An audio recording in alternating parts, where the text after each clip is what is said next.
Hello Parveen ji आपके लिए बनाया हूँ एक प्यार भरी शायरी स्टेटस।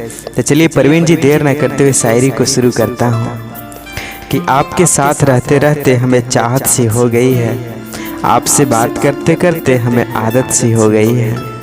कि आपके साथ रहते रहते हमें चाहत सी हो गई है, आपसे बात करते करते हमें आदत सी हो गई है। एक पल भी ना मिले तो जान बेचैन सी रहती है, दोस्ती निभाते निभाते आपसे मोहब्बत सी हो गई है।